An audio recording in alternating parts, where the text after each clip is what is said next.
Vamos fazer então a leitura de Romanos capítulo 4, a partir do versículo 1. Que diremos, pois, ser alcançado Abraão, nosso pai, segundo a carne? Porque se Abraão foi justificado pelas obras, tem de se gloriar, mas não diante de Deus. Pois que diz a Escritura? Creu Abraão em Deus, e isso lhe foi imputado como justiça. Ora, aquele que faz qualquer obra, não lhe é imputado o galardão segundo a graça, mas segundo a dívida. Mas aquele que não pratica, mas crê naquele que justifica o ímpio, a sua fé lhe é imputada como justiça. Assim também Davi declara: bem-aventurado o homem a quem Deus imputa a justiça sem as obras, dizendo: bem-aventurados aqueles cujas maldades são perdoadas e cujos pecados são cobertos. Bem-aventurado o homem a quem o Senhor não imputa pecado. Vem, pois, esta bem-aventurança sobre a circuncisão somente ou também sobre a incircuncisão? Porque dizemos que a fé foi imputada como justiça a Abraão. Como lhe foi, pois, imputada? Estando na circuncisão ou na incircuncisão? Não na circuncisão, mas na incircuncisão. E recebeu o sinal da circuncisão, selo da justiça da fé, quando estava na incircuncisão, para que fosse pai de todos os que creem, estando eles também na incircuncisão, a fim de que também a justiça lhe seja imputada. E fosse pai da circuncisão, daqueles que não somente são da circuncisão, mas que também andam nas pisadas daquela fé que teve nosso pai Abraão, que tivera na incircuncisão. Porque a promessa de que havia de ser herdeiro do mundo não foi feita pela lei a Abraão, ou à sua posteridade, mas pela justiça da fé. Porque se os que são da lei são herdeiros, logo a fé é vã e a promessa é aniquilada. Porque a lei opera a ira, porque onde não há lei, também não há transgressão. Portanto, é pela fé, para que seja segundo a graça, a fim de que a promessa seja firme e toda a posteridade, não somente a que é da lei, mas também a que é da fé que teve Abraão, o qual é pai de todos nós. Como está escrito: por pai de muitas nações te constituí, perante aquele no qual creu, a saber, Deus, o qual vivifica os mortos e chama as coisas que não são como se já fossem, o qual, em esperança, creu contra a esperança, tanto que ele tornou-se pai de muitas nações, conforme o que lhe fora dito: assim será a tua descendência. E não enfraquecendo na fé, não atentou para o seu próprio corpo já amortecido, pois era já de quase 100 anos, nem tampouco para o amortecimento do ventre de Sara. E não duvidou da promessa de Deus por incredulidade, mas foi fortificado na fé, dando glória a Deus. E estando certíssimo de que o que ele tinha prometido também era poderoso para o fazer. Assim, isso lhe foi também imputado como justiça. Ora, não só por causa da lei está escrito que ele fosse tomado em conta, mas também por nós, a quem será tomado em conta, os que cremos naquele que dentre os mortos ressuscitou a Jesus, nosso Senhor, o qual por nossos pecados foi entregue e ressuscitou para a nossa justificação.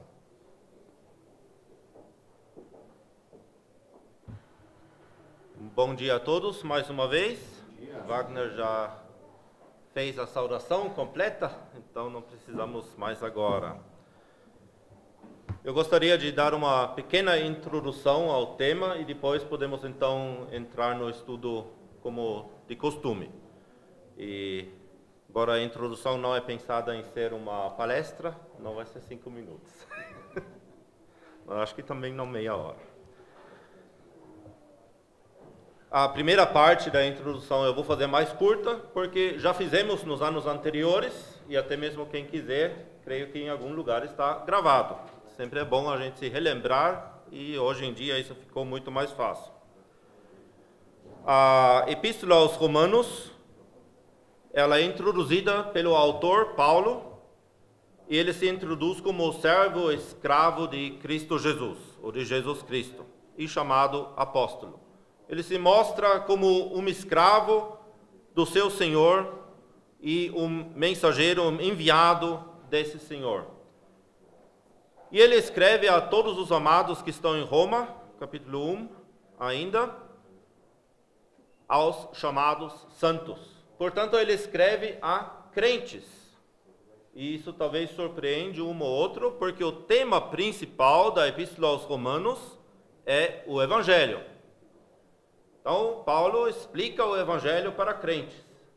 E isso também é importante, inclusive, para qualquer evangelista. Tenha ele o dom de evangelismo mais pessoal ou mais em público.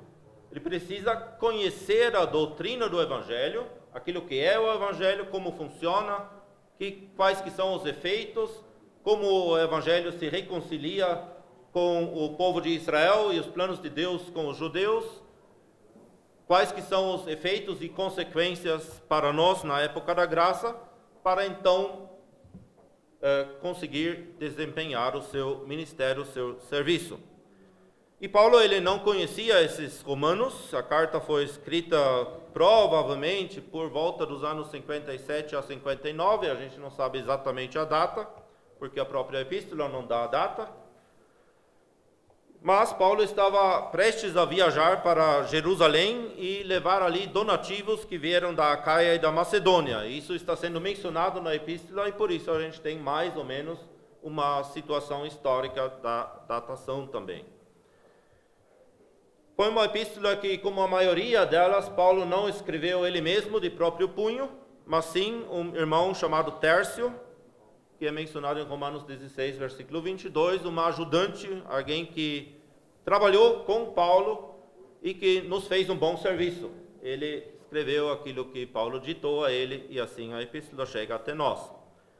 Já no versículo 1, ele diz que ele foi separado para o Evangelho de Deus. Ali temos já essa temática introduzida e por isso também podemos dizer que em nossas versões bíblicas a Epístola aos Romanos, com uma boa razão, ocupa o primeiro lugar. Mas essa sequência das epístolas tampouco foi algo inspirado, por isso tem Bíblias onde Romanos não é a primeira das epístolas. Muito bem, a divisão dessa epístola aos Romanos nós podemos distinguir principalmente 3 blocos. O primeiro são os capítulos 1 até 8, onde o tema principal é a justiça de Deus pela fé. Poderíamos dizer é a parte doutrinária. Então o capítulo 4 que vamos estudar está dentro dessa parte doutrinária. Depois temos um bloco que vai dos capítulos 9 até o capítulo 11, que poderíamos chamar a parte histórica, onde Paulo, guiado pelo Espírito Santo, está explicando a relação entre Israel e os crentes de entre os gentios hoje. E como se pode reconciliar os caminhos justos de Deus com Israel e também os caminhos justos de Deus com vistas a toda a humanidade. Como se encaixa uma coisa na outra. Ele vai explicando isso nos capítulos 9 a 11. E os capítulos 12 a 16, poderíamos chamar a parte prática da epístola, onde ele vai tratar das consequências morais que seguem da parte doutrinária e histórica, ou seja, como praticar isso na vida diária. Fala-nos, portanto, da nossa responsabilidade cristã e também Paulo vai apresentando o seu próprio ministério, o seu serviço pessoal também, e termina em saudações e louvor.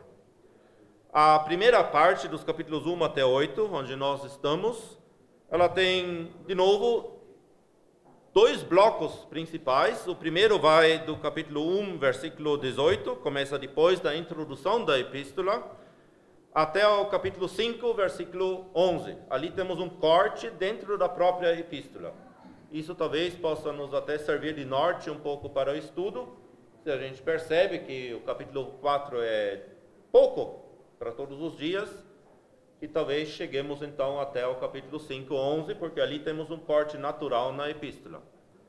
Essa primeira parte, ela trata de uma questão muito importante, que é a questão dos pecados, ou seja, dos atos pecaminosos, daquilo que nós cometemos. E esses atos pecaminosos, eles têm por consequência o justo e eterno juízo de Deus.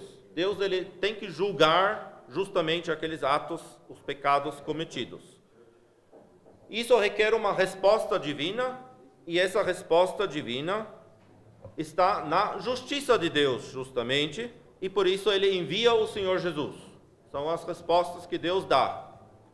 Tem os atos pecaminosos, merecendo o justo e eterno juízo de Deus, e ele responde com justiça divina e o envio do Senhor Jesus. Para duas coisas principais: a justificação, da qual vamos falar bastante ainda, e a reconciliação.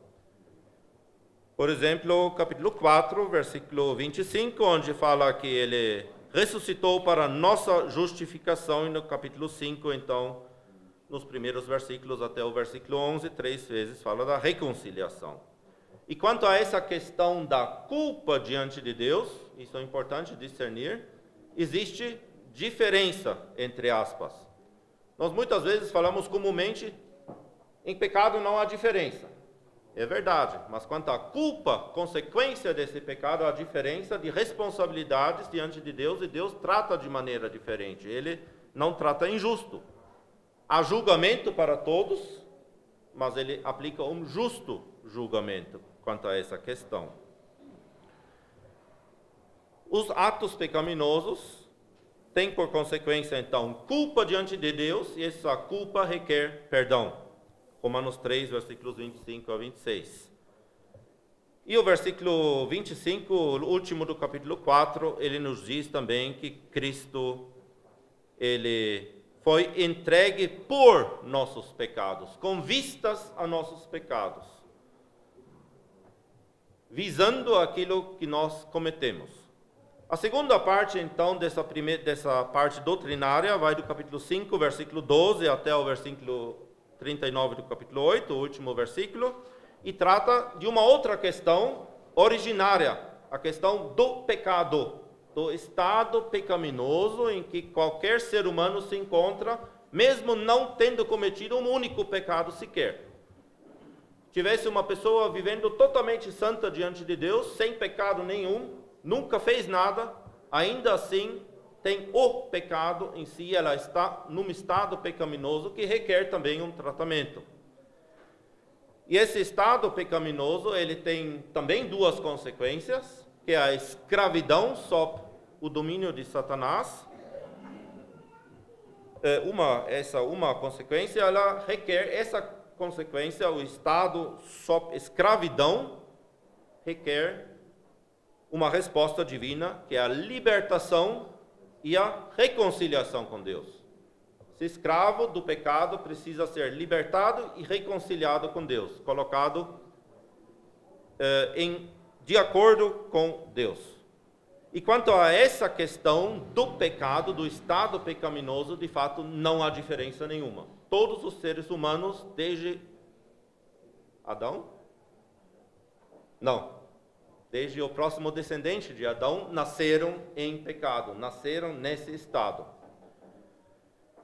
Ele é caracterizado por pecado, então, pelo princípio pecaminoso, e requer libertação. E quanto a isto, Cristo morreu por causa do pecado. Romanos 6, versículo 10 nos diz isso. Pois quanto a ter morrido, de uma vez morreu para o pecado. Esse para o pecado significa por causa do pecado. Pela simples existência do pecado, ele precisava morrer também. Em consequência de tudo isso, temos então uma nova posição em Cristo, e essa está sendo desenrolada no capítulo 6, onde é introduzido também a questão do batismo.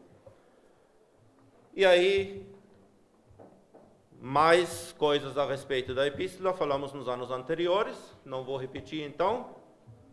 Penso as coisas talvez mais importantes quanto à epístola toda, entrando agora numa introdução ao capítulo 4. O capítulo 4 ele pode ser considerado como, dentro dessa argumentação que Paulo está nos dando, dirigido pelo Espírito Santo, pode ser considerado um parênteses. Esse capítulo, ele dá uma resposta e amplia 3 complexos de perguntas que nós temos no final do capítulo 3. Vou dizer por que é um parênteses. No versículo 28 do capítulo 3, nós temos que o homem é justificado pela fé sem as obras da lei. Agora pulamos para o capítulo 5, versículo 1. Tendo sido, pois, justificado pela fé. Aí vocês percebem que o raciocínio continua no capítulo 5, versículo 1, dizendo que é justificado e agora, tendo sido justificado, vão acontecer outras coisas. O capítulo 4 se insere ali e no final do capítulo 3 temos 3 complexos de perguntas feitas. No versículo 27, já uma pergunta: onde está a jactância? A jactância, aquela arrogada honra para si por mérito próprio. Onde ela está? E no capítulo 4, essa questão está sendo respondida nos primeiros 8 versículos, mostrando que não há nenhuma razão para jactância. No versículo 29 do capítulo 3, uma outra pergunta é feita: é porventura Deus somente dos judeus? Não é também dos gentios? A resposta breve lá era também dos gentios. Mas o capítulo 4 agora retoma também esse pensamento, ampliando ele nos versículos 9 a 12, nos mostrando, enquanto mostrou a exclusão da jactância, vai mostrar a inclusão dos gentios. E o terceiro complexo de pergunta é no versículo 31, anulamos, pois, a lei pela fé? De maneira nenhuma, antes estabelecemos a lei. De novo, uma resposta breve. E todo o capítulo 4, por meio de sua própria argumentação, responde a essa pergunta. Anulamos, pois, a lei? Não, nós vamos perceber no capítulo 4 que todo o capítulo 4 é uma argumentação baseada nas escrituras do Antigo Testamento. Portanto, a lei confirma a graça e não anula a lei. Já falamos dessa inserção agora. Capítulo 3 de Romanos, Paulo estava convencendo os judeus de sua própria pecaminosidade também. Ele tem mostrado que eles também estão sujeitos ao juízo de Deus, e ele sempre apoia isso com citações a partir da lei. Ou seja, ele mostra pelas próprias escrituras que também eles estavam perdidos. E no capítulo 4, Paulo está provando de que a justificação, da qual cantamos e já falamos um pouco, ela vem somente e exclusivamente pela fé. E isso, novamente, ele faz com base no Antigo Testamento. Então, a base para afirmações a respeito de todas essas questões sempre são as Escrituras, a palavra de Deus. Isso também sempre deve ser a nossa base para qualquer argumentação. Uma explicação, ela sempre deve ter por base as Escrituras. E quando eu digo as Escrituras, é as Escrituras, não aquilo que nós achamos ser as Escrituras. Porque a gente às vezes diz, bom, tal coisa é bíblico. Mas se a gente cava a fundo, a gente vê de repente não é tão bíblico assim. Então a Escritura em si é a base. E temos o Espírito Santo que nos ajuda, obviamente, para a compreensão. E nós vamos ver nesse capítulo 4 que a fé do Evangelho, de alguma maneira, já havia sido até mesmo antecipado na época de Abraão, que é um personagem que viveu antes da época da lei. E nós vamos ver referências a Gênesis capítulo 15, 17, etc. Mas também o Evangelho havia sido antecipado durante a época da lei, e para isso serve um outro personagem que vamos ver, que é Davi. E ambos confirmam que a justificação é sem as obras da lei, diante de Deus. Esse é um ponto-chave aqui nesses primeiros versículos. O ser humano diante de Deus. As obras diante de Deus. As obras da lei. Dessas, Paulo fala em Romanos. Mas essa mesma justificação, esse mesmo conceito que nos é apresentado aqui, ele também é comprovado não apenas sem as obras da lei diante de Deus, mas também pelas obras da fé diante dos homens. E essa é a questão que Tiago trata em sua epístola. Nós vamos encontrando nesse capítulo várias expressões que talvez precisam de uma explicação posteriormente, vocábulos que não nos são tão correntes. Eu vou mencionar alguns. Nós temos aqui justificar e justificação. Precisamos saber o que significa esse termo para entender também o conceito. Várias vezes o Pai é mencionado aqui como o nosso Pai, o Pai de todos os que creem, o Pai da circuncisão, o Pai de todos nós, sempre no sentido daquele que dá origem a alguma linhagem ou que transmite alguma coisa a alguma linhagem, não como um pai imediato por filiação. Não é pai-filho, esse relacionamento físico direto, mas sim o termo pai no sentido de ele é a origem, ele fez aquilo primeiro e esse conceito, aquilo que ele fez ou creu, foi transmitido a uma linhagem que crê e faz e comete a mesma coisa. Um outro termo que temos aqui muitas vezes é levar em conta, imputar, que no texto original sempre é a mesma palavra, é uma palavra interessante também. Já vou dar uma pequena explicação desse termo, porque é um dos termos-chave do capítulo, que significa literalmente computar ou calcular alguma coisa, levar em conta, considerar aquilo. E essa expressão grega aqui no Novo Testamento sempre se refere a fatos consumados. Deus nunca imputa ou leva em consideração ou coloca na conta de alguém algo baseado em suposições e meras possibilidades, mas sempre baseado em fatos. Então, se ele imputa justiça, tem um fato que confirma aquilo, e, portanto, essa imputação, essa computação, esse colocar na conta, que encontramos 11 vezes nesse capítulo, é algo totalmente seguro. Não é apenas algo que se pensa que poderia ser assim, mas é segurança absoluta. Agora, uma pequena divisão do capítulo 4. Capítulo 4, ele tem uma estrutura, eu chamaria isso até de geométrica. Seria bom a gente ter um quadro aqui, desenhar aquilo, seria bem mais fácil. Mas Paulo, ele escreve toda a sua epístola de uma forma geométrica. O que eu quero dizer com isso? Ele menciona um pensamento num bloco A, ele coloca um outro pensamento num bloco B, e geralmente, então, um bloco C no meio com o pensamento principal, e aí ele retoma o bloco B, amplia ou modifica, e depois o bloco A também amplia ou modifica. Isso temos nesse capítulo.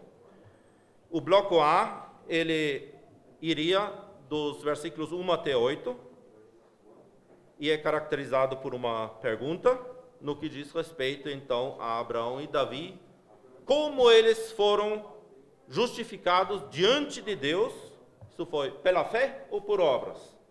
Ele vai respondendo essa pergunta. E chega à conclusão que a experiência de salvação, tanto de Abraão como também de Davi, são provas de que as obras e honras próprias são totalmente excluídas dessa questão. Que há fé no lugar de obras. Depois vamos entrar, obviamente, nos detalhes em conjunto com os irmãos. O bloco B, nesse capítulo, seriam os versículos 9 a 12, e ali a questão é essa tal de bem-aventurança, que também vamos explicando ainda depois, que faz referência àquele fato de que a fé é imputada por justiça sem obras, e a questão é, essa bem-aventurança é somente para os judeus, ou também para os gentios, para as nações, e como ela é imputada a ambos. E esse bloco é resumido no versículo 10, e encontra mais uma pequena expansão nos versículos 11 a 12. E a experiência de salvação de Abraão e sua paternidade, sua origem, são então a prova da inclusão dos não-judeus das nações, dos gentios, crentes. E a questão é que ali há fé em lugar da circuncisão. Antes havia fé no lugar de obras, agora fé no lugar da circuncisão. Aí vem o ponto central, que são os versículos 13 a 17, primeira parte, até aquele parênteses ali, como está escrito, por pai de muitas nações te constituí. E aí começa a aplicação desses conceitos apresentados ao crente na época de hoje, na época da graça, mostrando que a justificação de Abraão, que foi vista como um princípio e havia sido dada a prova daquilo, agora é aplicada, transposta de alguma maneira aos crentes da época da graça e aquela herança mencionada. E aí nós vemos nesse ponto, nesse bloco C desse capítulo, que a recepção da promessa por Abraão e a prova de que aquela promessa da salvação, que ela é assegurada a todos os crentes, sem exceção. E aqui temos agora fé e graça em lugar da lei. Bloco 1, então, fé no lugar de obras, depois fé no lugar da circuncisão, agora a fé e a graça em lugar da lei. Então, todos nós temos esses privilégios. E aí ele retoma o pensamento do bloco B, nos versículos 17, segunda metade, e no versículo 8, também aplicando ao crente de hoje, onde o Espírito nos mostra essa justificação de Abraão como um princípio aplicado aos crentes da época da graça, e ele amplia essa descendência da fé diante de Deus. Vemos isso aqui, por exemplo, o qual em esperança creu contra a esperança, o que lhe foi dito, assim será a tua descendência. No decorrer da conferência vai entrar nos detalhes. É realmente só para ser uma breve panorâmica. E o último bloco do capítulo, que retoma de alguma maneira o pensamento do início, temos nos versículos 19 a 25. De novo, agora na aplicação não a Abraão, mas ao crente na época de hoje também. E aquela fé real que Abraão tinha, e também a nossa fé real, e aí teremos uma outra ampliação. Abraão creu em uma coisa, nós cremos em algo que é parecido, mas superior. E essa fé, ela leva a uma experiência real da justificação também, tanto no caso de Abraão, como no nosso caso. A gente aplica isso a si mesmo. Nos versículos 19 a 21, nós veremos que a fé de Abraão, o que ela compreendia crer na ressurreição, embora não tinha visto. Depois vemos a justificação de Abraão no versículo 22, aquilo lhe foi imputado como justiça. E aí esse pensamento retomado, aplicado a nós, versículo 23 a 24a, não só por causa dele, mas também por nós, a quem será tomado em conta ou imputado, os que cremos naquele que dentre os mortos ressuscitou a Jesus nosso Senhor. Portanto, a nossa fé superior crê em um fato já estabelecido. Não precisa mais crer na possibilidade da ressurreição, mas na ressurreição já acontecida do Senhor Jesus como garantia. E por fim, nos versículos 24, segunda metade, e 25, vemos então não mais a fé de Abraão, mas a nossa fé. A nós, a quem será tomado em conta, os que cremos naquele que dentre os mortos ressuscitou a Jesus, nosso Senhor, o qual por nossos pecados foi entregue e ressuscitou para nossa justificação. Então, isso seria uma pequena panorâmica, vamos dizer, desse capítulo, uma pequena divisão. Outras divisões são possíveis, eu tenho certeza que quem leu alguma literatura antes tem encontrado outras divisões. Todas elas nos ajudam a compreender um ou outro ponto melhor. Para finalizar, Romanos 3, voltando de novo, tínhamos a justiça de Deus, que é a justiça do próprio Deus, que ele está agindo de forma justa em dar perdão e ele está agindo de forma justa em justificar o crente. No capítulo 4, temos um outro termo, que é a justiça da fé, ou a justiça que vem pela fé, que tem a ver com a justiça de Deus, mas não é exatamente a mesma coisa. A justiça de Deus, falamos, ele está agindo de forma justa em justificar o crente. E a justiça pela fé, ela mostra os resultados em nós desse fato de Deus ter justificado aos que creem em Jesus e em seu sangue. E ele vê essas pessoas, esses salvos, esses crentes, em uma condição ou um estado justo diante de Deus. Então, Deus aplica a sua justiça, ele age, ela é aplicada a nós, e nós estamos nos dando conta desse estado de justos agora diante de Deus. É a contrapartida, é um conjunto de duas coisas. Justiça de Deus e a justiça pela fé que se encontram ali. É a justiça da fé. O crente agora está em uma condição, um estado justo diante de Deus, e ele está livre de toda a culpa. E aí vamos entrando nos versículos 1 a 8, onde nós vemos que os judeus, eles colocavam todas as suas expectativas, todas as suas esperanças em duas pessoas principalmente, que são como exponentes do povo e da história dos judeus. Por um lado, Abraão, nós já temos referências a isso nos evangelhos. O nosso pai é Abraão, eles tinham orgulho daquilo. E a história de Abraão vai ilustrando para eles a condição justa de um crente diante de Deus, que Deus nos vê justificado, e ele vai ilustrando também a maneira de como o crente adquire ou recebe essa justiça da fé. E nós vamos ver como os judeus se orgulhavam disso e qual que é a resposta, então, que a Bíblia dá em troca da fé. E depois entra a pessoa de Davi, que é um exponente na época da lei, e também esse Davi vai confirmar que ele merecia a condenação da lei.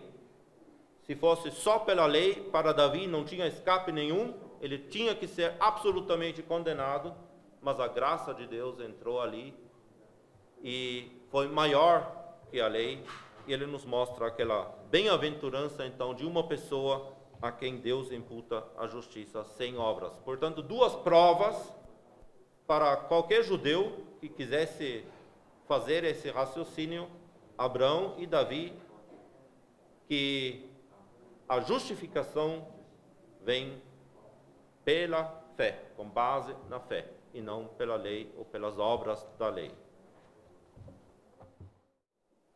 Olá, irmãos. Temos diante de nós um tema bastante importante para nos relacionar, nosso relacionamento com Deus. Eu gostaria de me fazer valer de uma pequena ilustração. O assunto aqui diz respeito à justiça, justificação. A justificação é ser declarado justo pela justiça. Eu gostaria de recorrer a uma ilustração. Imaginemos um criminoso aqui na nossa sociedade. Ele cometeu graves delitos. Ele está enroscado com a justiça. Ele agora vai ser julgado e colocado numa prisão de segurança máxima. Qual é a perspectiva desse cidadão? Talvez ele, nos seus contatos no mundo do crime, consiga um plano de fuga da cadeia. Será que isso resolve? Ele vai fugir da cadeia, vai viver ali, aqui fora, como foragido da justiça. Ele não vai ter liberdade, a situação dele não está de todo resolvida. Se ele for pego, se ele for capturado, ele vai novamente ser colocado atrás das grades. Então, qual a esperança dele? A esperança dele é que, de um modo legal, de acordo com a justiça dos homens, ele seja colocado em liberdade. Ele seja declarado justo. Ou ele arruma um bom advogado, ou o presidente emite uma anistia. Uma hipótese dessas, para que ele seja oficialmente declarado justo, que ele tenha um carimbo na sua ficha, justificado, então ele pode viver uma vida normal novamente. Aí que essa questão dele está resolvida. E a questão aqui, permita-me ter essa ilustração, Deus está enfatizando aqui que ele insiste em comunicar que o homem não pode alcançar a justiça por si mesmo. A situação do homem é tão grave, é tão deteriorada, que ele não tem como subsistir na presença de Deus. Não há justiça para o homem, por si mesmo. O ser humano precisa da justiça de Deus. É importante que todos nós aprendamos isso. Nós precisamos da justiça divina, nós não temos condição de nós mesmos de alcançar essa justiça. E o que ele enfatiza aqui é que a justiça de Deus, ela só tem um meio de ser alcançada, mediante a fé. Sem fé, não há como alcançar a justiça de Deus. E tem um detalhe, a fé não é de nós. A fé não vem de nós não temos nem condição para produzir a fé necessária. É um dom de Deus. Então, acho que esse é um pensamento que convém que nós entendamos para entender o conceito desses versículos aqui.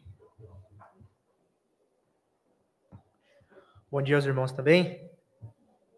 Ainda não entrando nos versículos propriamente ditos, também gostaria de complementar um pouco do capítulo como um todo e falar também como esse assunto que é tratado no capítulo 4, ele também tem implicações práticas para nós hoje. Por mais que, de fato, Paulo ele esteja falando da justiça pela fé que nós recebemos diante de Deus, sem as obras da lei, isso também tem implicações na comunhão que nós temos uns com os outros. E por que eu digo isso? No capítulo 3 ainda, versículo 9, Paulo diz: pois que somos nós mais excelentes? De maneira nenhuma, pois já antes demonstramos que tanto judeus como gregos, todos estão debaixo do pecado. Então até aqui Paulo ele tem destacado como toda a humanidade, ela está igualmente debaixo do pecado, ou seja, sujeita ao juízo de Deus. Então mesmo os judeus tendo todos os privilégios que eles receberam como povo, a circuncisão que eles tinham era transformada em circuncisão no momento que eles transgrediam a lei. Então eles eram iguais aos gentios diante de Deus, pecadores. E Paulo ele vai argumentar no capítulo 4 como a partir do momento que nós somos justificados pela fé, diante de Deus, nós somos também iguais.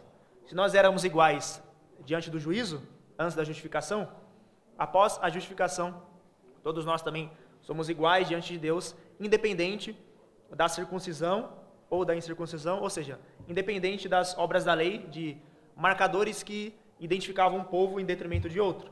Nós sabemos que os judeus, além da circuncisão, guardavam o sábado, tinham leis alimentares que eram marcadores externos, coisas externas que mostravam um limite de comunhão e de proximidade que eles tinham com os gentios. O Paulo ele vai explicar como isso também é derrubado a partir do momento que todos são justificados. Ele cita o exemplo de Abraão, que foi justificado ainda na incircuncisão, e Deus mostrando isso na Escritura, que ele justificaria pela fé tanto os que estavam debaixo da circuncisão, os judeus, quanto os que estavam ou que estão debaixo da incircuncisão dos gentios. Isso tem implicações práticas, eu creio que até dentro do livro de Romanos, porque quando nós vamos ver lá no capítulo 14 de Romanos, Paulo ele vai falar um pouco sobre tolerância, e ele fala, acho que até convém ler os versículos, Romanos capítulo 14, no verso 3 diz: o que come, não despreze o que não come, e o que não come, não julgue o que come, porque Deus o recebeu por seu. Quem és tu que julgas o servo alheio? Para seu próprio Senhor ele está em pé ou cai, mas estará firme porque poderoso é Deus para o firmar. Um faz diferença entre dia e dia, mas outro julga iguais todos os dias. Cada um esteja inteiramente seguro em seu próprio ânimo. E ainda no versículo 10, mas tu, porque julgas teu irmão, até aqui por enquanto. Então nós vemos que ali naquela comunidade em Roma, tendo judeus e gentios, talvez eles também estariam tendo um pouco de dificuldade em ter comunhão, por conta ainda dessas questões externas.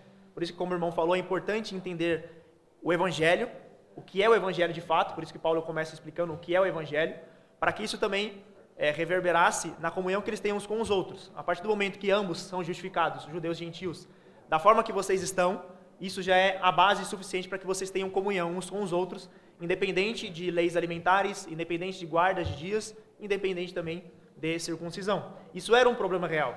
Nós vemos lá em Atos capítulo 10, quando Pedro vai pregar a Cornélio, que era um gentio, ele diz: sabes que não é lícito a um varão judeu entrar na casa de estrangeiro e comer com ele. Então Pedro ele sabia dessa realidade. E depois ele fala: mas Deus me mostrou que não chame a nenhum homem comum e imundo. E quando ele retorna a Jerusalém, no capítulo 11 de Atos, os irmãos lá de Jerusalém, sabendo do que havia acontecido, os que eram da circuncisão foram cobrar de Pedro. Eles dizem: entraste na casa de gentios e comeste com eles. Então era algo errado. Então ainda era uma realidade que demorou para sair dos cristãos ali no início. E até mesmo Pedro caiu nesse erro, e aí eu creio que vale a pena, convém ler, em Gálatas capítulo 2, nós vemos também que Pedro, ele cai nesse erro. Diz, Gálatas capítulo 2, verso 11, diz assim: e chegando Pedro a Antioquia, ou seja, uma igreja que era predominantemente gentílica, lhe resisti na cara, porque era repreensível.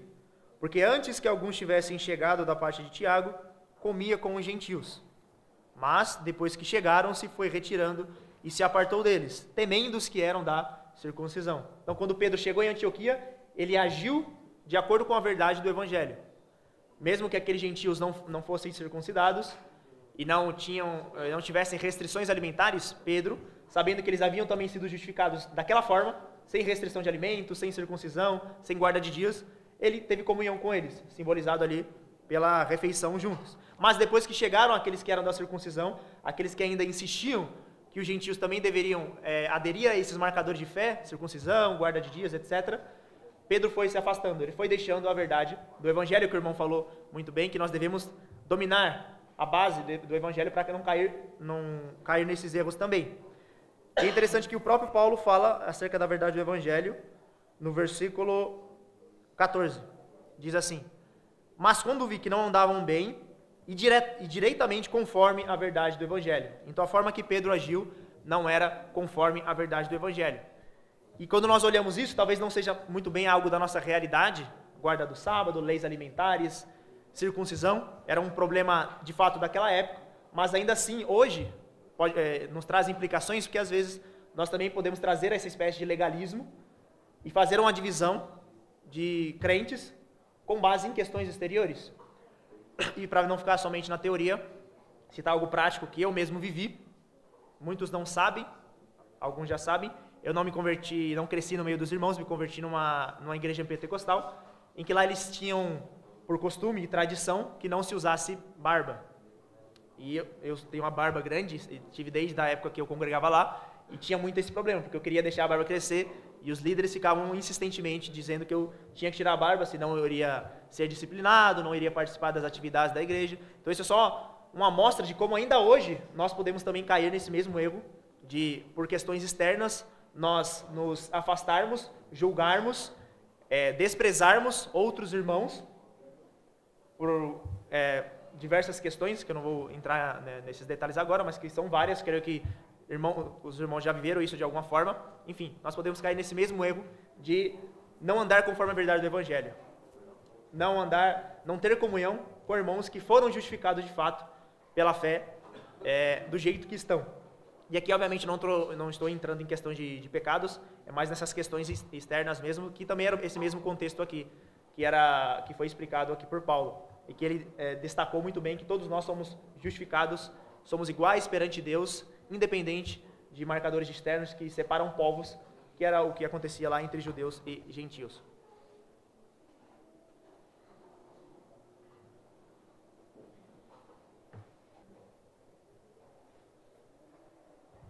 Gostaria de dar então uma pequena entrada nos versículos 1 a 3. Talvez é bom até mesmo lermos esses versículos, que já faz um tempinho que o Wagner leu o capítulo.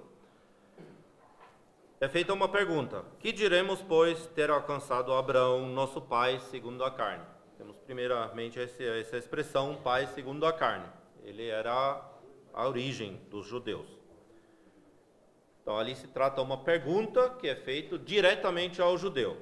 Traduzindo, o que podemos dizer, qual que foi o mérito de Abraão diante de Deus como antepassado dos judeus? Porque se Abraão foi justificado pelas obras, tem de que se gloriar, mas não diante de Deus. Esse versículo 2, então, ele coloca uma pergunta hipotética: se a justificação, caso a justificação de Abraão tivesse vindo pelas obras, e obviamente são as obras não da lei, que não existia ainda, mas obras que diante de Deus valessem alguma coisa, aí ele poderia se gloriar, ele poderia ter aquela jactância, ele poderia dizer: eu mesmo mereci alguma coisa, eu fiz e mereço a justificação.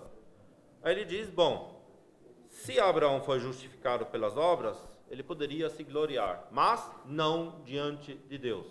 Então a questão aqui é como Deus vê essa questão. Para qualquer judeu, teria sido um argumento bastante forte, podemos dizer, se a justificação de Abraão tivesse sido por obras, ou então se conseguisse provar que não era por obras.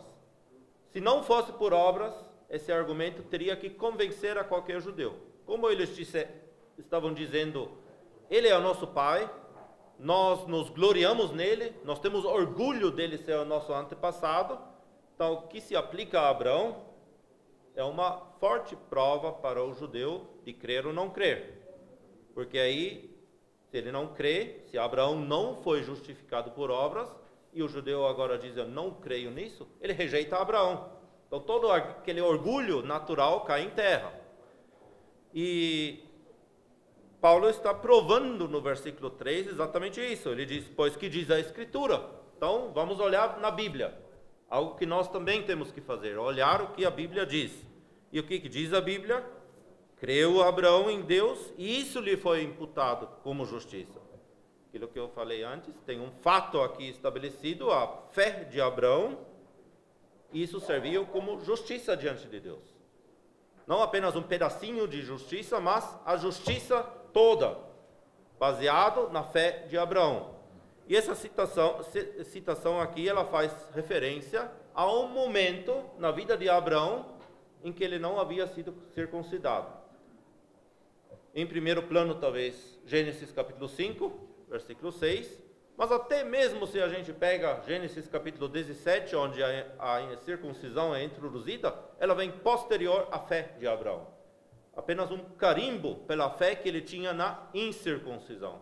Então, independente de qual referência a gente pega, fato é, Abraão creu antes da lei, antes da circuncisão. Então, essa é a argumentação que Paulo faz aqui, pois que diz a Escritura.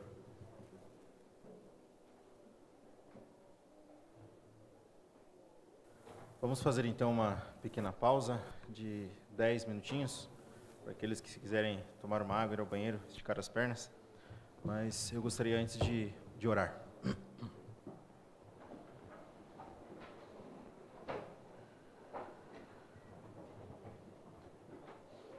Nosso Deus e Pai, nós queremos agradecer a Ti o privilégio de estarmos aqui, o privilégio de podermos abrir as Tuas Santas Escrituras e extrair delas ensinamentos preciosos para a nossa vida aqui e ver o quanto Tu te importa com o pecador perdido e o quanto Tu sempre esteve, na verdade, dedicado a restabelecer a comunhão com a criatura caída. Nós somos gratos que, por intermédio dessa justiça que já temos visto, e essa justiça foi cumprida por intermédio do Teu Filho que deu a vida na cruz por nós, que nós possamos ter isso em mente e valorizar a morte, a entrega do Senhor Jesus na cruz. Fala aos nossos corações nesses dias, ó nosso Deus, e queremos agradecer porque Tu já tem falado fortemente a nós. Queremos entregar tudo em Tuas mãos e assim como aqueles discípulos disseram ao Senhor Jesus, queremos também expressar o mesmo e dizer a Ti para que Tu fique conosco. Nós nos entregamos na Tua direção e agradecidos pelas bênçãos que já tem promovido até aqui e as que promoverá ainda, em nome de Jesus. Amém. Amém.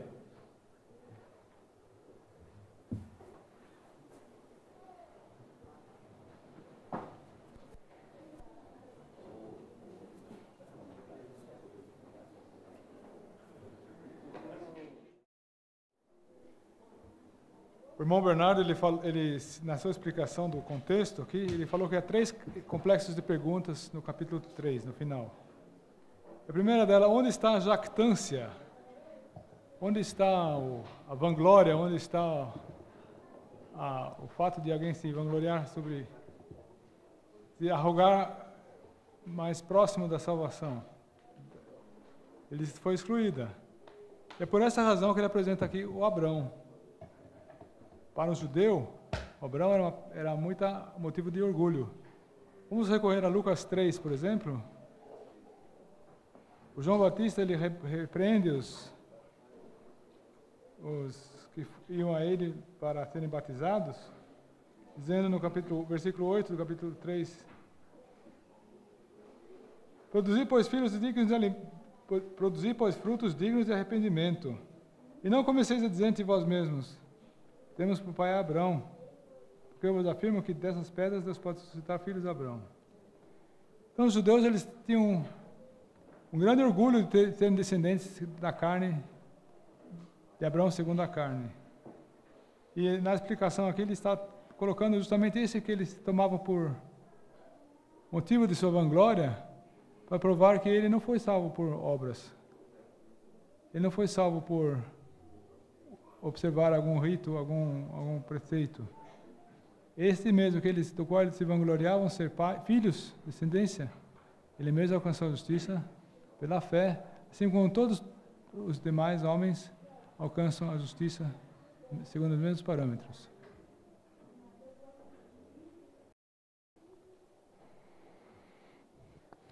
Essa expressão do versículo 3, pois que diz a Escritura?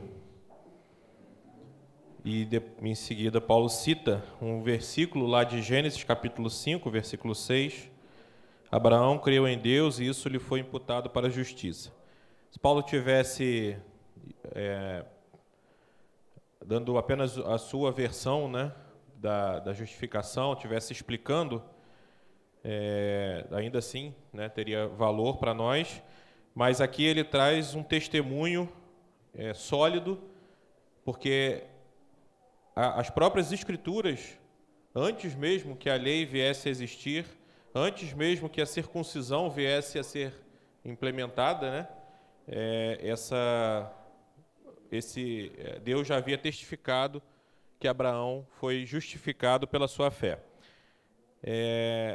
Sendo que é interessante, né, quando nós pensamos nessa figura de Abraão, porque ele foi um homem que, em vários momentos da sua vida, ele teve a sua fé testada, e ele deu demonstrações dessa fé, né, já no seu chamado, ali no capítulo 12 de Gênesis, quando Deus diz a ele para sair da sua terra, deixar a sua parentela e ir para um lugar, né, que ele ainda lhe mostraria, ou seja, Abraão não sabia para onde estava indo, não sabia qual era o destino que Deus tinha para ele, mas ele foi.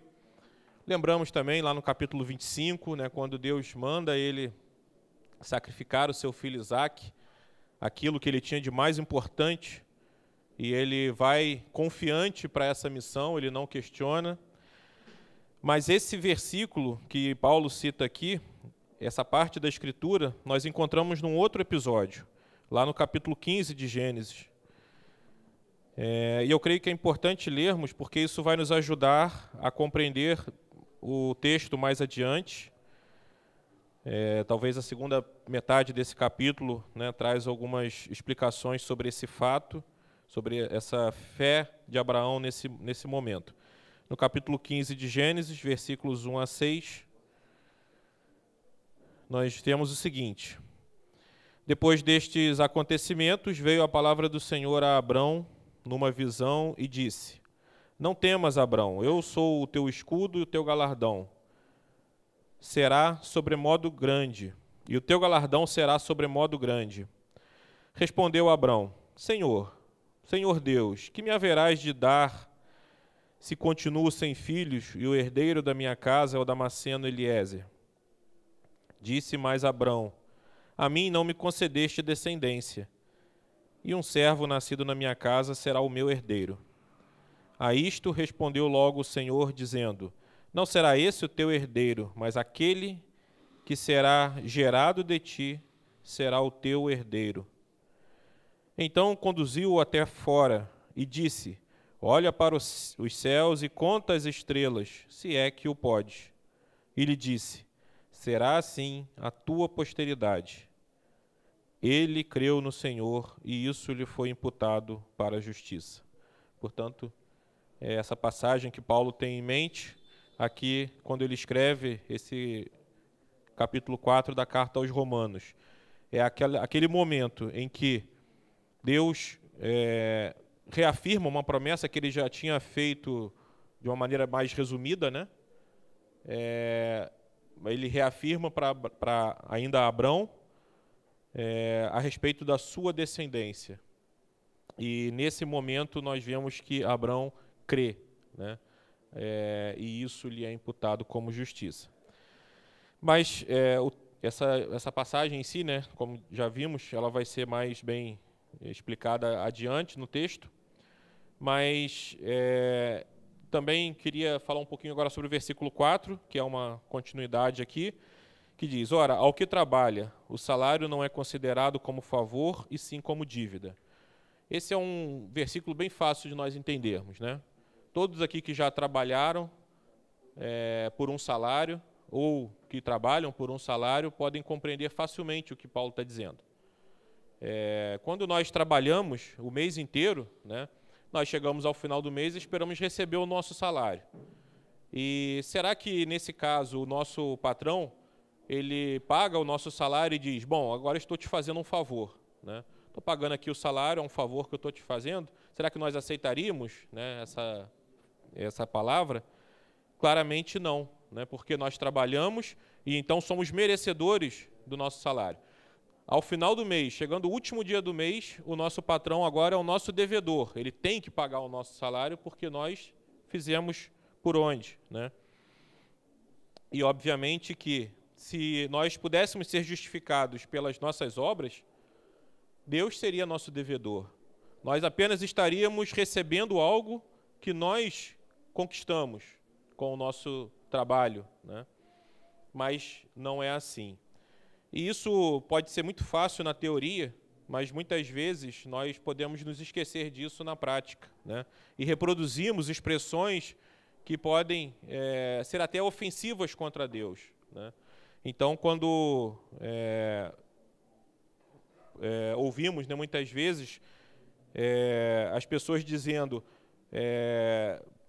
você vai ser salvo, você tem a salvação, né? E a pessoa diz: estou lutando para isso, né? Muitas vezes ouvimos coisas assim.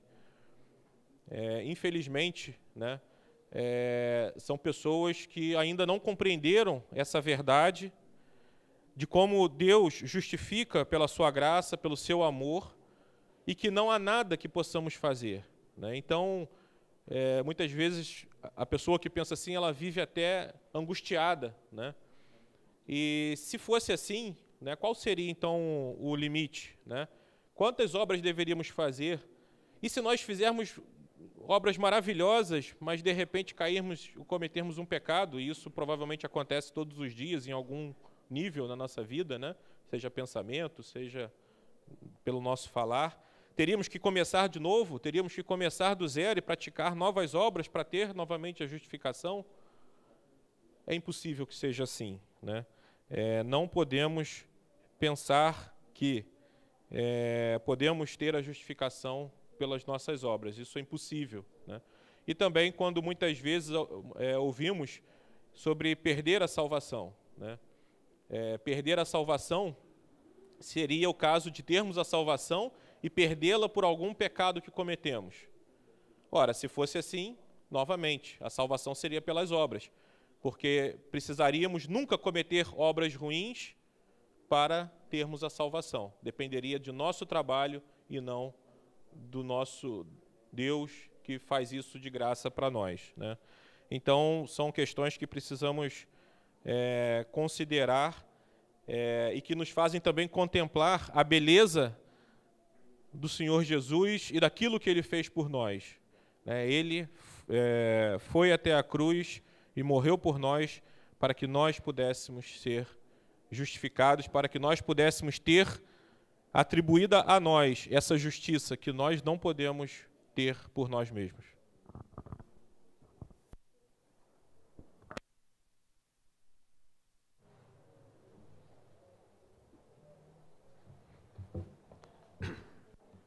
Ich würde gerne anschließen an das, was wir gerade gehört haben.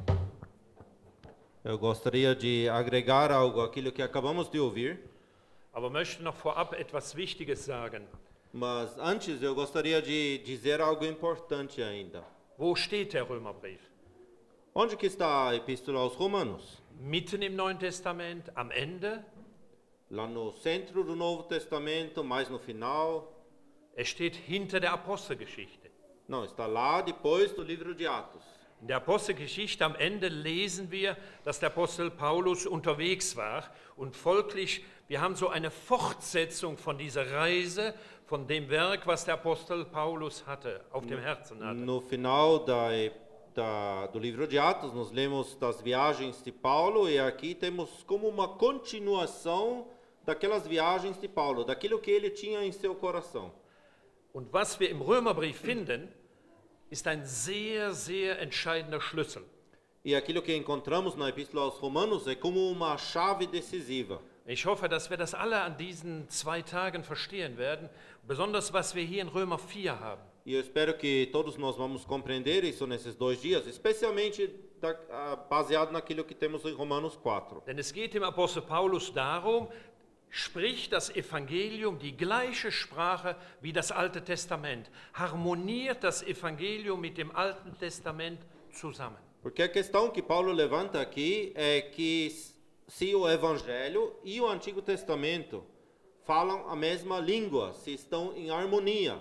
Und dadurch holt er sich 2 Persönlichkeiten aus dem Alten Testament. E por isso ele então tira 2 personagens do Antigo Testamento, Abraham und David. Abraão e Davi, Und er spricht einmal vor der Beschneidung, nach der Beschneidung. e ele pega um de antes da circuncisão e um depois da Alles circuncisão. Dinge, wo das Volk der Juden, wo das Volk Israel Wert drauf legte. São todas coisas que o povo de Israel valorizava e muito.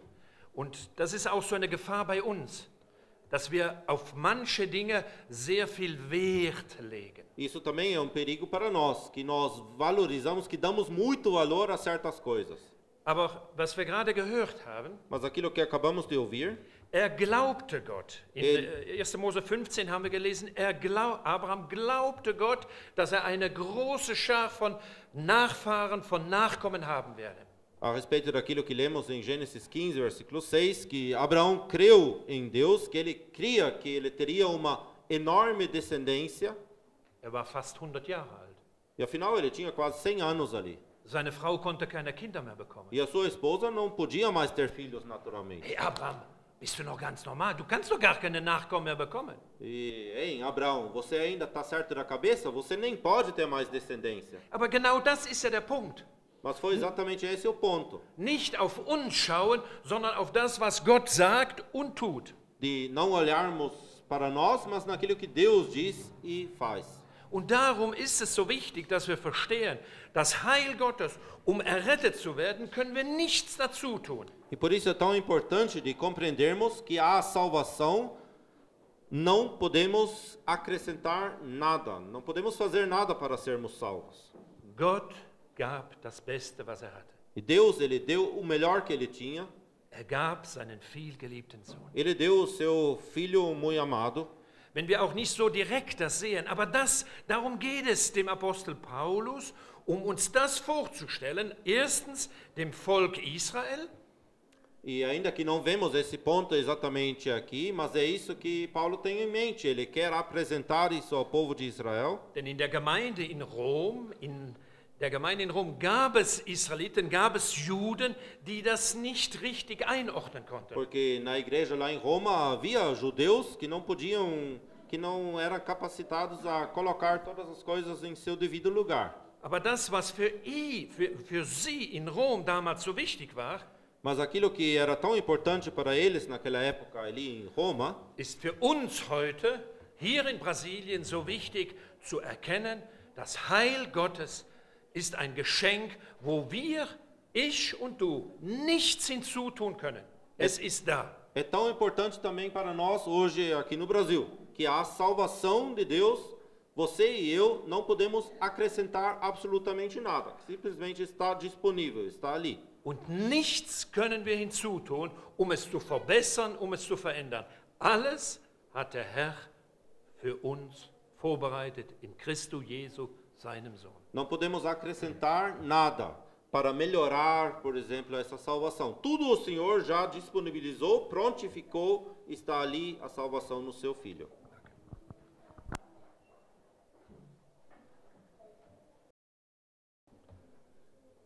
Wir beschäftigen uns ja mit dem herrlichen Thema der Rechtfertigung. Estamos nos ocupando com aquele glorioso tema da justificação. Was ist das für ein Glück? E que felicidade é esta? Ich bin von Gott für gerecht erklärt in seinen Augen. Eu fui declarado justo por parte de Deus e aos olhos de Deus. Wer von uns hat heute dafür gedankt? Quem de nós já agradeceu hoje por isso? Oder gestern? Ou ontem? Oder letzte Woche? Ou na semana passada? Wir dürfen nicht den Fehler machen, über herrliche Segnungen Gottes nachzudenken, Não podemos cometer o erro de meditarmos em bênçãos gloriosas da parte de Deus, ohne den dankbar zu preisen, der uns das geschenkt hat. sem exaltar com gratidão aquele que nos presenteou com isso. Die Rechtfertigung von Seiten Gottes hat zwei Seiten. A justificação da parte de Deus tem dois lados. Eine Seite Gottes, Lado é o lado de Deus, das hat uns letztes Jahr beschäftigt in Kapitel 3. é o que nós temos visto ano passado no capítulo 3, Lies bitte Vers 24 und 25. versículos 24 e 25.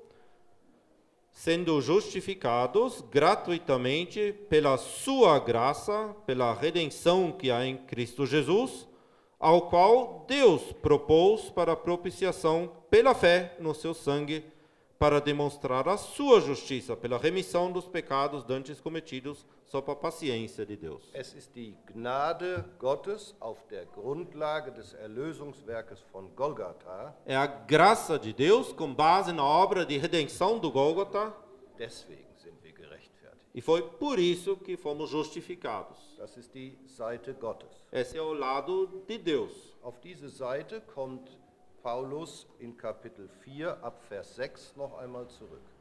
E para esse aspecto, esse lado, Paulo volta no capítulo 4, versículo 6, brevemente. Denn dass David von Glückseligkeit sprechen kann, Porque o fato de que Davi pode falar de bem-aventurança beruht auf der Gnade Gottes. tem a sua base na graça de Deus. Die zweite Seite der Rechtfertigung, O segundo lado da justificação, die uns Menschen betrifft, que diz respeito a nós, seres humanos, das ist der Glaube. é a fé. Wir haben eben gehört, was Glaube bedeutet.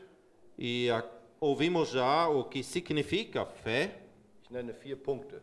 Eu menciono agora 4 pontos. Etwas für wahr halten, Fé implica em ter alguma coisa por verdadeiro, davon überzeugt sein, também de estar convencido disso, weil Gott es so sagt, simplesmente porque Deus o diz assim, ohne es zu sehen. sem vê-lo. Wir haben eben aus 1. Mose 15 gehört, wann Abraham glaubte. Nós ouvimos de Gênesis capítulo 15 o momento em que Abraão creu.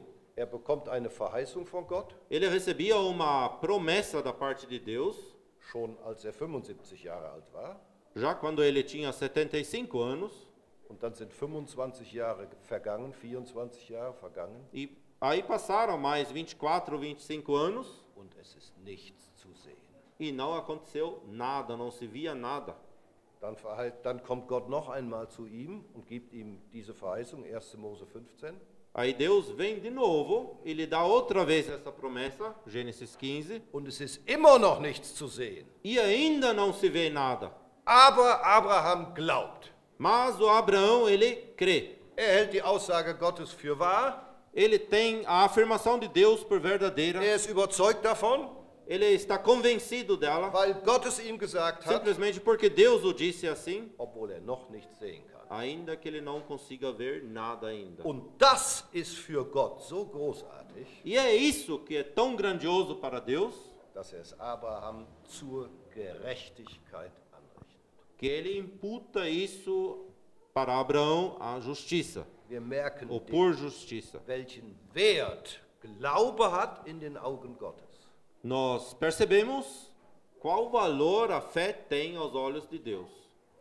In den Versen 1 bis 5 kommt Paulus darauf zu sprechen, E Paulo, ele fala disso nos versículos 1 a 5. dass er sagt, Abraham glaubte Gott und das ist die Grundlage für seine Rechtfertigung.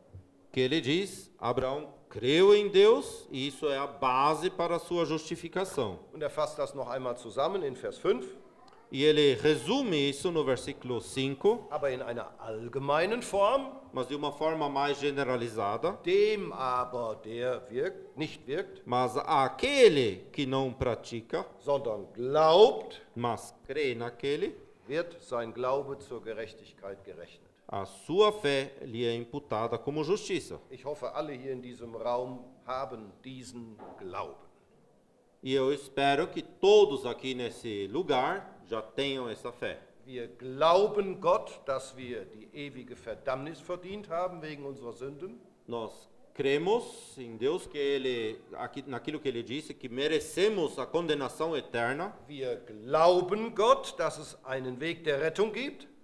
Cremos quando Deus diz que há caminho de salvação. Wir glauben Gott, dass dieser Weg über Golgatha Nós geht. cremos também a Deus quando ele diz que esse caminho leva pelo Gólgota. Und als Antwort auf diesen Glauben sagt Gott, E como resposta a essa fé, Deus diz: du bist gerecht in meinen Augen. você agora está justo aos meus olhos. Einen Vers dazu aus Römer 8, Versículo quanto a isso de Romanos capítulo 8, Vers 34, nur der erste Teil. Gott ist es, der rechtfertigt.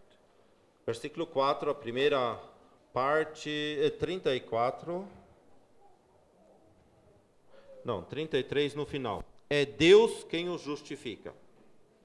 Jetzt ab Vers 6 kommt Paulus auf David zu sprechen. E aí no capítulo 4, a partir do versículo 6, Paulo está falando a respeito de Davi. David spricht die Glückseligkeit des Menschen aus, dass Gott Gerechtigkeit zurechnet. Davi, ele declara a bem-aventurança do ser humano a quem Deus imputa a justiça. Und er sagt in Vers 7, E no versículo 7 ele diz: deren Gesetzlosigkeiten vergeben und deren Sünde bedeckt ist.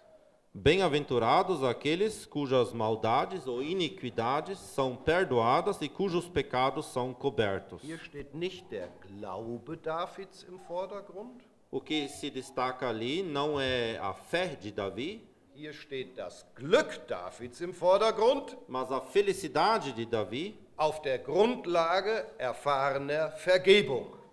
que tem a sua base em perdão experimentada. Was war geschehen? O que havia acontecido? David hatte Ehebruch begangen Davi havia adulterado und er hatte indirekt einen Mord begangen. e de forma indireta ele se tornou um assassino. Aber dann hatte David ein Bekenntnis vor Gott abgelegt, Mas então Davi havia feito uma confissão diante de Deus ein echtes Bekenntnis. E foi uma confissão sincera, verdadeira, genuína. Und auf der Grundlage dieses Bekenntnisses hat Gott ihm vergeben. E com base nessa confissão, Deus lhe perdoou. Wer will, kann sich notieren, mal Psalm 32 zu lesen. Quem quiser pode tomar nota e ler em casa o Salmo 32. Aus diesem Psalm kommt ja dieser Vers aus Vers 7. Pois afinal, o versículo citado aqui no versículo 7 vem daquele salmo. David sagt mit anderen Worten, Davi, com outras palavras, está dizendo: ich habe gesündigt, eu pequei, Gott hat mir vergeben, Deus me perdoou, dadurch bin ich gerecht in seinen Augen e por meio disso eu sou justo aos seus olhos, und das macht mich glücklich. e isso me faz feliz. Da ist die Grundlage, die Gnade Gottes, E ali a base é a graça de Deus, die vergibt que perdoa und die rechtfertigt. e que justifica. Also 2 Punkte, Abraham, da steht der Glaube im Vordergrund. Portanto, 2 pontos. Quanto a Abraão, a fé está em primeiro plano. David, da steht die Gnade Gottes auf der Grundlage von Golgatha im Vordergrund. E quanto a Davi, se destaca a graça com a sua base no Gólgota. Und noch einmal, lasst uns bitte nicht aus dieser Konferenz gehen, E mais uma vez, não saiamos dessa conferência ohne dass wir heute anfangen, Gott für diese Gabe der Rechtfertigung jeden Tag zu danken. sem iniciarmos ou começarmos hoje a agradecer Deus por esse dom da justificação. Es kann nicht sein, dass wir uns mit so herrlichen Wahrheiten beschäftigen Não pode ser verdade que a gente se ocupe com verdades tão gloriosas und wir danken unserem Gott nicht jeden Tag dafür. e não estamos agradecendo ao nosso Deus diariamente por isso.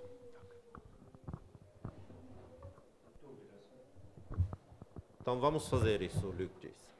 Então vamos levantar para a oração. Unser Gott und Vater, wir danken dir, dass wir mit ihm, mit deinem geliebten Sohn beschäftigt sein dürfen. Nosso Deus e Pai, nós te agradecemos que podemos estar ocupados com Ele, com o Teu Filho amado. Vor Grundlegung der Welt hattest du dies im Blick und Já antes da fundação do mundo, wusstest, dass nur uns erretten konnte, dein vielgeliebter Sohn. Tu estava visando isso, sabendo que apenas o Teu Filho muito amado podia resolver essa questão. Wir danken dir, Herr Jesus, dass du gekommen bist, Nós te agradecemos, Senhor Jesus, que Tu vieste, dass du bereit warst, ans Kreuz zu gehen und dort dein Leben zu lassen. que Tu estavas disposto a ir até a cruz e entregar ali a Tua vida, Damit wir, die Verlorenen, errettet werden konnten. para que nós, os perdidos, pudéssemos ser salvos. Ach, gib, dass diese Tage, diese Stunden, wo wir beschäftigt sind hier in Römer 4, dass du und dein Werk uns noch größer werden lässt. Ó, conceda a nós que durante esses dias, quando estivermos ocupados com Romanos 4, que Tu e a Tua obra sejam cada vez maiores para nós. Amen. Amém.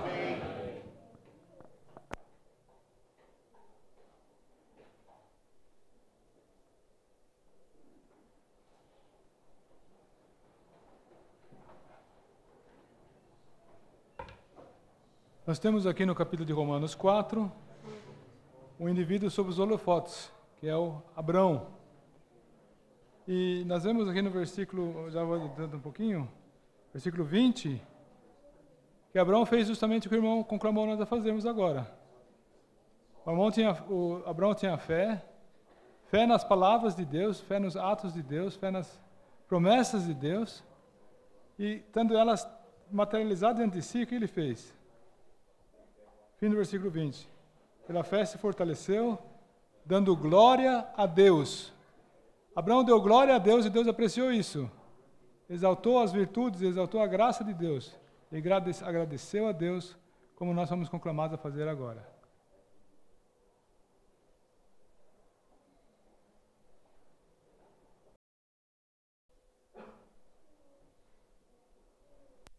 Apenas um comentário sobre esses versículos que temos, versículo 5, principalmente, pois aqui é dito que Deus justifica aquele que não pratica, mas aquele que crê nele.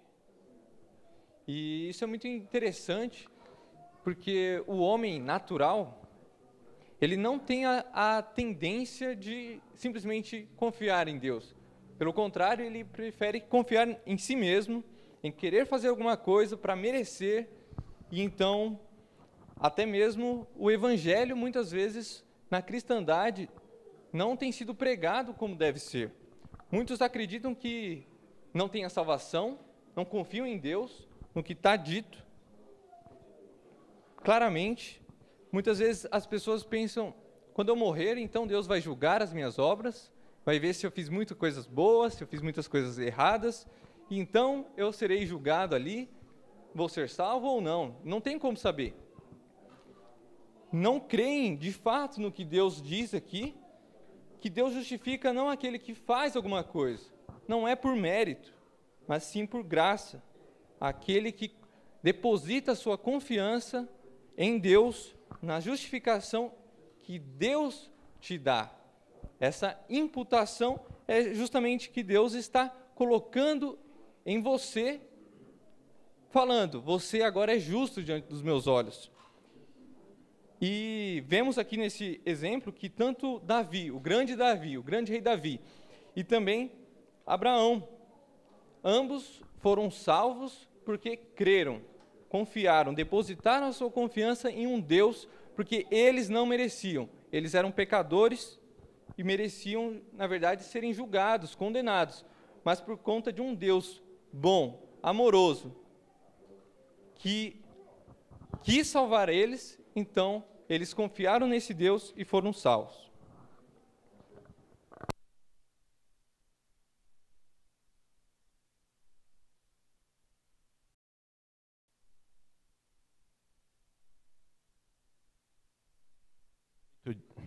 Um efeito disso tudo que temos ouvido é o que encontramos no versículo 8. Bem-aventurado o homem a quem o Senhor jamais imputará pecado. Isso significa que a justificação, ela tem repercussões para o presente, ou seja, somos justificados diante de Deus, ele já não nos imputa o pecado, mas também tem repercussão para a eternidade. Então, não teria nenhum sentido nós duvidarmos, nós não termos segurança eterna em relação à nossa salvação, porque a palavra de Deus, ela traz garantias para o futuro. Deus jamais imputará pecado. Tivemos aqui hoje um exemplo, de um homem criminoso que deve a justiça. Ele vive para sempre com medo de ser pego, com medo de ser apanhado, porque ele sabe que no momento em que for apanhado, ele terá que responder por aquilo que ele fez. Mas agora podemos pensar também naquele que cometeu um crime, mas que ele foi inocentado, porque outro já pagou por ele. E esse também tem uma garantia para sempre. Ele não vai depois ter que voltar ao tribunal para que a sua situação seja revisada. Não.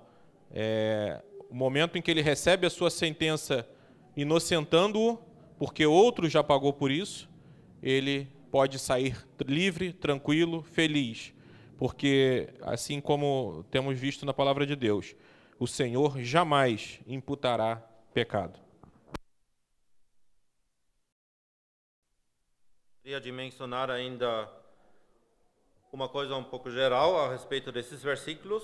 Nós temos falado da fé, ouvimos o que a fé implica, o que a fé é, e naquela passagem aludida em Gênesis, capítulo 15, versículo 6, nós vemos também em que momento a fé entra em ação. Tem outros estágios anteriores. E isso também hoje não é diferente. No versículo 5 de Gênesis 15 dizia, então o levou, Deus está fazendo alguma coisa, Deus leva o Abraão para fora. Abraão não sai sozinho. Como Deus o fez, não é dito aqui, mas Deus o levou para fora. Deus disse. Então temos as palavras de Deus como a base da fé posterior. E Deus diz o quê? Olha agora para os céus e conta as estrelas, se as podes contar. E novamente, e disse-lhe, assim será a tua descendência. Então nós temos uma ação divina que leva a pessoa do seu estado atual para fora, o coloca numa posição que essa pessoa pode ouvir a palavra de Deus, e essa palavra de Deus conclama ela a ver alguma coisa. No caso de Abraão, vê o céu, vê aquele que veio do céu, vê o Senhor Jesus, olhe para ele. Então o ver está ali, ouvir então a palavra de Deus, e baseado nessa palavra entra a fé em ação, e creu ele no Senhor e imputou-lhe isto por justiça. Aí aprendemos então nesse texto diante de nós que a justiça não tem mérito algum em nós, porque se houvesse a menor partícula de mérito nosso envolvido, que merece algum galardãozinho, já não existe mais graça. Aquele exemplo que o Michael acho que deu empregado. A menor parte de mérito do ser humano exclui a graça. Ou existe graça ou não existe. Não existe 99% graça e 1% de obras. Não tem. E aí no caso de Davi, e vimos então no versículo 5 que essa fé absoluta lhe foi imputado por justiça. Foi colocado na conta dele, e não como uma mera suposição, mas era um fato. Abraão creu, e por isso então Deus não pôde agir diferente do que contar isso como justiça. Já estava na conta. Que é isso que essa palavra significa, que eu tentei explicar lá no início. Vou explicar como uma conta bancária. Se eu digo com essa palavra no original, se um grego dissesse, eu tenho 25 denários ou dracmas na minha conta, foi imputado. Então ele tinha certeza absoluta que lá estavam 25 dracmas. Não era simplesmente eu espero que alguém depositou, etc. Então também está envolvido a certeza absoluta que nós temos, porque Deus o fez. E Davi nos mostra então essa bem-aventurança, essa felicidade, essa beatitude daquela pessoa a quem foi imputada então justiça, de novo, sem as obras. E Davi estava debaixo da lei. Depois da circuncisão, como ouvimos, debaixo da lei, ele deveria agir conforme obras. Era esse contrato que Deus havia feito com o povo. Mas ele falhou, contrato quebrado, e Deus podia sentenciá-lo. Mas a graça, a absoluta graça entrou em ação, e isso foi a sua bem-aventurança. E é interessante que nesse versículo 7 é utilizada então aqueles cujas maldades ou iniquidades são perdoadas. A palavra de Deus sempre é exata, isso me fascina sempre. Quanto a Abraão, não fala de iniquidades. Aqui sim, iniquidade é justamente o agir do ser humano como se não existisse nenhuma regra, nenhuma lei. Davi tinha lei. Ele fez de conta que tudo isso não existisse. Era maldade, era iniquidade. Mas ela foi perdoada. E a palavra perdão na Epístola aos Romanos aparece somente aqui. Interessante também. O que significa perdão? Acho que cada um talvez tenha a sua definição, mas perdão implica em remover alguma coisa tão longe quanto você possa imaginar. Separar por completo, tirar do caminho, afastar da pessoa, não existe mais. E assim é que Deus perdoa. O pecado, a maldade, a iniquidade é perdoada. E ainda por cima, os pecados são cobertos. Então ele afasta totalmente de você, separa isso de você, manda para longe, como aquele bode foi enviado ao deserto, e ele ainda coloca um cobertor por cima. É um cobertor divino, ninguém consegue nem sequer mais ver. E aí, bem-aventurado, feliz, aquele homem, aquela pessoa a quem o Senhor não imputa o pecado. Pecado também agora, um fato estabelecido. Naquela conta minha e sua, aquela conta bancária, o saldo de pecado é zero. Ele nunca mais vai para mais um ou mais dois, ele continua zero para sempre. É uma afirmação, o Michael, na tradução dele, o verbo está no futuro, jamais imputará. Na verdade, é uma forma do presente, mas com uma ênfase absoluta. A palavra não porta uma ênfase total. Não imputa pecado. Não existe exceção mais. é um não divino que nunca mais haverá um sim. Então é um presente contínuo sem mudança em absoluto. E aí o versículo 9 nos leva a uma outra pergunta, tem a ver com essa bem-aventurança. Vem, pois, esta bem-aventurança sobre a circuncisão somente ou também sobre a incircuncisão?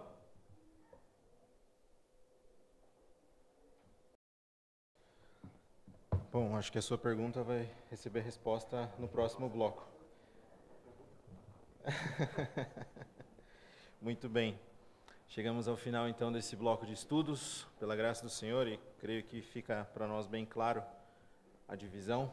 E então, no próximo bloco, entraremos já a partir do versículo 9, o que não impede ninguém, claro, de retroceder um pouco e fazer algum comentário sobre os primeiros versículos, de 1 a 8.